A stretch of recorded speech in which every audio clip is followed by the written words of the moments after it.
In this section, let's get started on our journey by looking at mileposts 0, 1, 2, and 3 on the roadmap to future jobs and prosperity.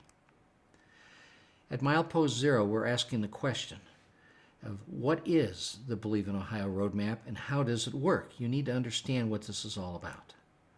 The Believe in Ohio roadmap is a brainstorming tool that allows a person to post their thoughts and findings about a business plan concept and evolve their ideas as they learn more and more from their research in the marketplace.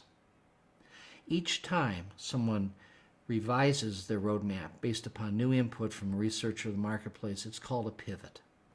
Typically, a new company starting off will pivot 6, 7, 8 times before their idea is ready for prime time. The first idea that you come up with is rarely the best idea that you're going to have. The Believe in Ohio roadmap is loosely based on the Lean Canvas business model by Ash Mayura out of Austin, Texas, which itself was adapted from the business model Canvas by Alexander Osterwald and Yves Pignot.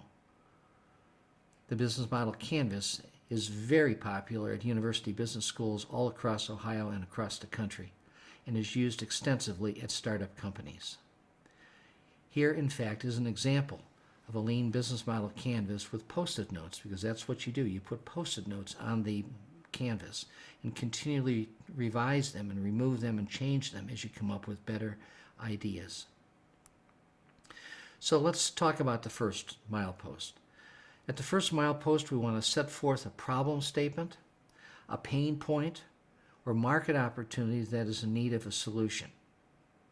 At the second milepost, we want you to propose a solution to the problem statement, pain point, or market opportunity that you put forth in milepost 1. And at the third milepost, we want you to tell us about the STEM concepts that underlie proposed solutions that you put forth at the second milepost, which are in fact are in response to the problems that you cited at the first milepost. Now, as you're doing this, you'll find that the answers under milepost 1, 2, and 3 will play off against one another on an iterative basis.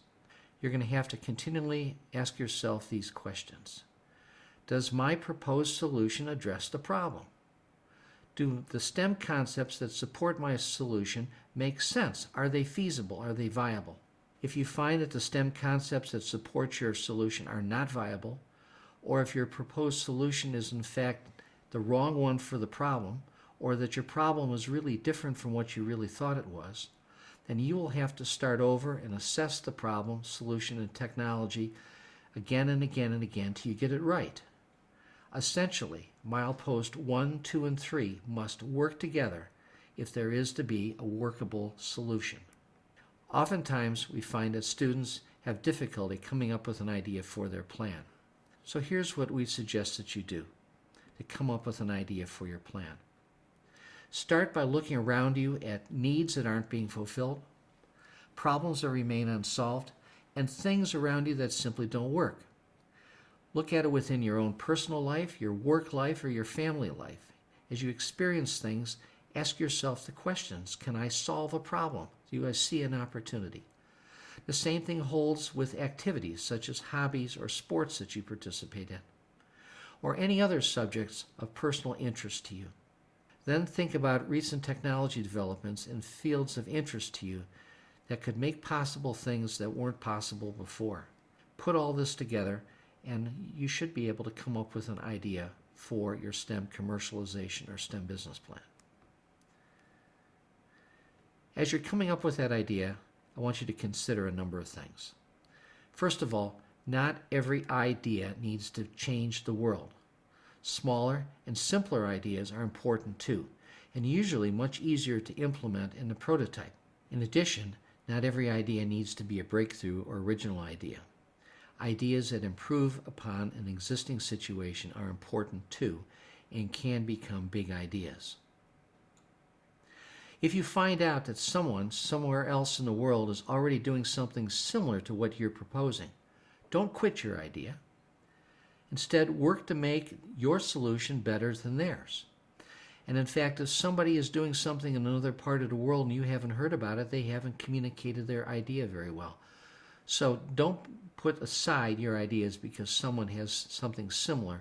Just make your idea better. This competition is about advances in STEM technology being the basis for new or enhanced products and services. While those advances may be large or small, they must be central to your concept idea, or else you don't have a STEM commercialization or STEM business plan.